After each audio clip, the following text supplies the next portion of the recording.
kerjaan orang didukunin apa Ya, bilangnya. karena sakitnya nggak sembuh-sembuh, biasanya kan kemudian mencari alternatif. Nah, dalam alternatif itu menyampaikan, oh ini dikerjakan orang, diguna-guna gitu ya. Dan apa namanya, bahkan sampai dia merasa ada yang masuk, gitu ya. Padahal dengan pengobatan medis bisa ya ternyata ya. Ternyata memang sakitnya sakit mah aja. Sakit mah ya, itu bisa dong. Jadi Iya. nggak perlu dikumat-kamit ya. Iya. Ada juga penyakit lupus yang pernah berobat ke Ya, dokter, insya Allah sudah membaik. sembuh ya. Betul. Yang stroke juga, yang kencing manis, Sandro oke. koroner juga.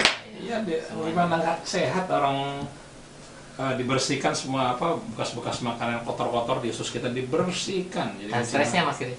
Dan stresnya. Iya. Nah, ini stresnya yang kita tawarkan sekarang nih. Karena Oke, kita istirahat dulu, siapkan kertas sama pulpen untuk pencatatan nomor-nomor yang tadi kami sebutkan. Andri akan memutarkan yang berikut ini dulu. Bismillahirrahmanirrahim. Assalamualaikum warahmatullahi wabarakatuh. Allahumma shalli ala Muhammad wa Muhammad. Alhamdulillah kita berjumpa lagi hari ini. Hari Selasa, tanggal 20 Syawal 1434 Hijriah atau 27 Agustus 2013. Ya. Seperti biasa, hari Selasa kita suka Silaturahim dengan acara Ahlan wa Salam. Siapakah tamu kita? Tamu kita seorang pria yang usianya sudah 54 tahun tapi tampak segar bugar. Rambutnya masih rapat, masih padat, hitam, legam, kulitnya segar. Usianya 54 tahun, lahir di Jakarta tanggal 22 April tahun 59 dan masih mampu main badminton 4 set nyambung terus, nggak ada lelahnya. Karena apa? Karena faktor menjaga makanannya, yaitu selalu makan sabu-sabu, sayur buah. Dia adalah dokter yang sering tampil di acara Ruang Kesehatan, Dr. Carly, yang punya program juga Zero Detox, itu nama kliniknya yang berulang. Tolong siapkan dulu kertas sama pulpen karena nih ada 1, 2, 3, 4 nomor HP yang mesti Anda catat, yang ya boleh dicatat, boleh tidak ya, tapi sebaiknya dicatat, insya Allah suatu saat bermanfaat. Siapkan pulpen sama kertas ya. Nah, dokter Carly ini suka disebut oleh teman-temannya dokter spesialis semua penyakit. Mulai dari kencing manis, rematik, apa sampai stres bisa dihandle oleh beliau. Misalnya di kliniknya itu yang beralamat di Jalan Nias Raya PA3 nomor 6 di samping Masjid Al-Musawaroh di Kelapa Gading dekat mall. Itu ada alat buatan Amerika namanya colon cleansing. Jadi kalau kita datang ke sana itu kita duduk seperti posisi orang mau melahirkan ya, baik pria maupun wanita, lalu dikasih selang kecil dimasukkan ke belakang ini kita itu dubur ya, kemudian dikasih air panas disemot, jadi hangat, apa namanya itu, reaksinya keluar semua. Jadi kolon apa namanya, detox apa namanya itu, kotoran-kotoran itu kerak di usus kita yang bekas makanan ketika kita SMP, SMA, makanan jelek-jelek itu keluar semua, lega rasanya. Terus selama seminggu setiap hari itu, jadi pokoknya lega deh. Oke, hari ini beliau menawarkan Smart Kolbu Revolution, merubah stres menjadi bahagia. Tapi saya tertarik dulu soal ini nih, Zero Detox ini. Assalamualaikum Dr. Carly. Waalaikumsalam warahmatullahi wabarakatuh. Oh ya, Dokter Carly didampingi oleh Mas Iskandar, beliau IO-nya yang mengatur jadwalnya Dr. Carly dan manajemen pelatihannya ya. Colon cleansing itu alat buatan mana? Amerika Mas Kris. Buatan Amerika. Iya. Pasti mahal harganya. Iya, Manfaatnya juga tapi mahal tapi biasa, besar. ya. Jadi kalau kita ke sana diapain itu para pasien? Iya. Pada prinsipnya kan penyakit ini kan adalah gejala yang menimbulkan keluhan. Nah, saya mencari sumbernya. Nah, sumber penyakit itu ada di usus besar. Itu Jadi sumber penyakit itu makanan ya? Iya. Sisa makanan yang membusuk bertahun-tahun nempel di usus kita itu. Itu nanti dibersihkan tuh ya? Bersihkan. Nah, alatnya alat colon cleansing tadi itu. Jadi kita duduk dengan posisi seperti orang mau melahirkan, setengah tidur, melahirkan, pokoknya nyaman ya. Nyaman lah. Lalu Itu maaf nanti buang air besarnya VVIP. Kalau di hotel bintang 7 kan tetap nongkrong. Ini sambil tiduran. Sambil tiduran. Nah, kan enak. Nanti dimasukkan selang, maaf ke dubur. Lalu bisa disemprot dengan air hangat-hangat kuku. Dialirin air. Dialirin. Emang bukan disemprot, dialirkan air dengan tekanan yang ringan.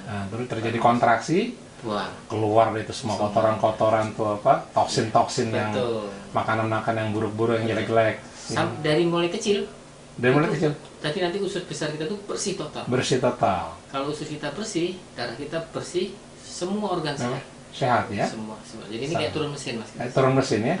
Cuma harus tiap hari selama seminggu, dan makanannya selama seminggu itu dijaga, tidak mengunyah. Jadi kita nggak boleh mengunyah, jadi jus, nggak makan nasi, bubur, pokoknya semuanya. Berhenti mengunyah total selama seminggu. Dan tidak lemes. Setelah itu Anda rasakan hasil. Baik. Oke. Baik, sekarang yang ditawarkan oleh Dokter Kali adalah Smart Kolbu Revolution, merubah stres menjadi bahagia. Mana mungkin dari stres ke ekstrim yang satu ke ekstrim berikutnya menjadi bahagia.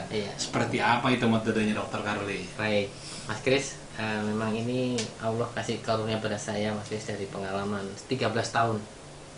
Baik, saya sapa dulu dengan pendengar ya. Silakan. Assalamualaikum warahmatullahi wabarakatuh. Pendengar yang saya hormati, pencinta Radio Rasil, alhamdulillah Allah kasih kesempatan saya pribadi dengan teman-teman ini untuk bersilaturahim di melalui radio ini, ingin menyampaikan sebuah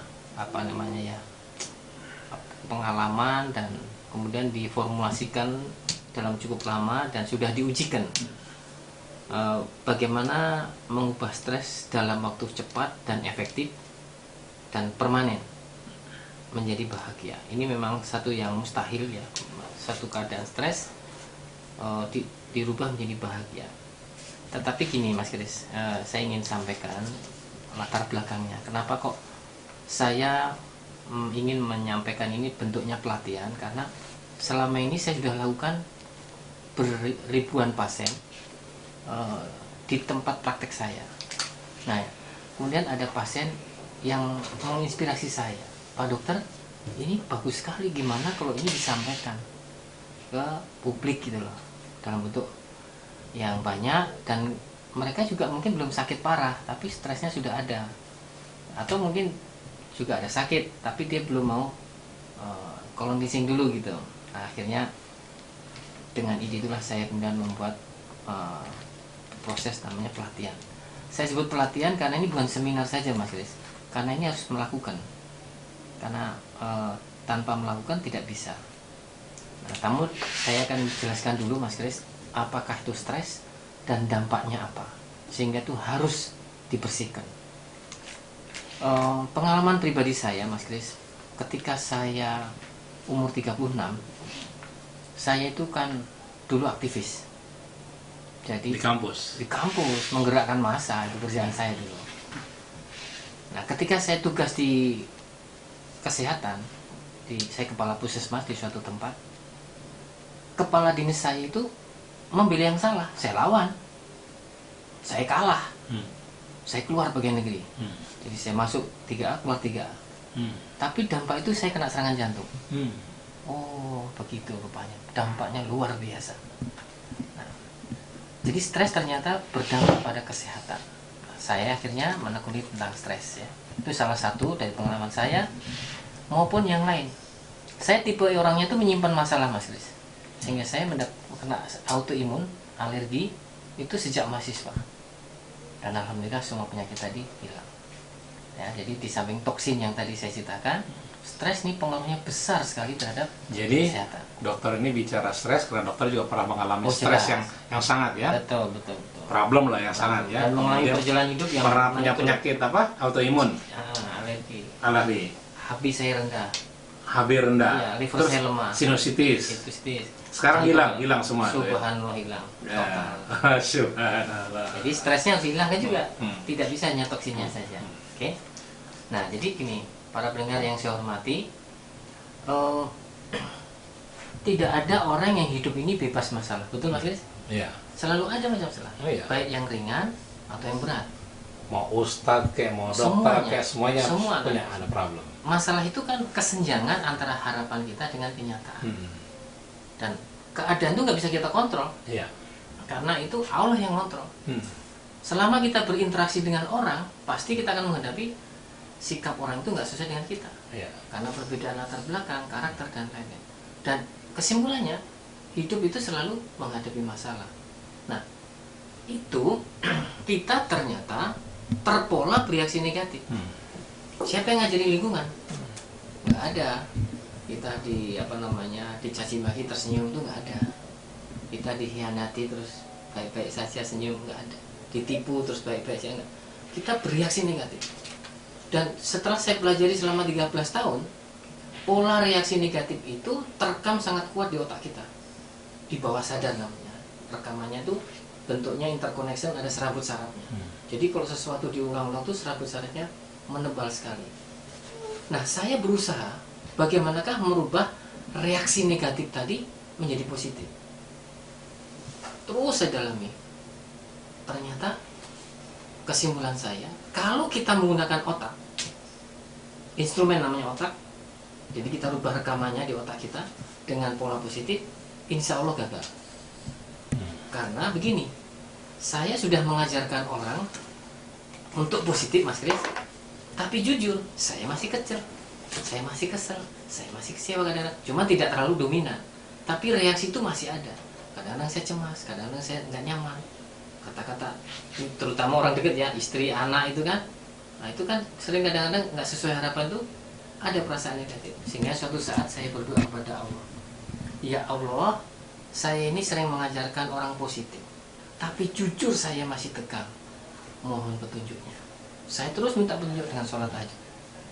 Sehingga suatu saat saya membaca Quran, maksudnya Allah kasih itu ayat yang berkaitan dengan kolbu dan terus merangi kolbu. Subhanallah. Oh, ini Allah itu menciptakan kolbu pasti ada fungsinya. Kira-kira gitu, Mas. Maka saya mendalami. Tapi sebelum ke sana, saya ingin jelaskan dulu tentang stres ini, supaya para pendengar ini sadar bahwa kita ini selama ini stres ternyata. Rasa bete saja itu stres, Mas. Perasaan tidak nyaman sekecil apapun itu sudah memicu hormon kortisol. Karena itu kalau kita stres, nanti akan saya tunjukkan dampaknya bagi kesehatan itu luar biasa, sangat merusak. Pertama, hormon kortisol kita akan naik. Hormon kortisol itu adalah namanya hormon stres. Nah, dampak kalau itu hormonnya naik, maka testosteron kita turun, Mas Kris. Itu berdampak pada vitalitas turun. Hormon tiroid dan insulin akan drop nanti, maka stamina kita turun, bahkan cenderung ke arah diabetes. Kemudian HGH, Human Growth Hormone, itu kan sangat penting untuk menjaga regenerasi sel kita. Hormon endorfin, hormon melatonin, semua drop, sehingga cepat tua. Nah, maka banyak orang yang usianya 40, segar terus. Ya, itu pengaruh dari hormon tadi, yang turun karena kortisol. Itu dampak hormonal ya maksudnya. Yang kedua, dampak terhadap metabolisme. Ini hasil riset semuanya, ada bukunya. Ketika orang stres, itu akan menghasilkan radikal bebas yang tinggi sekali.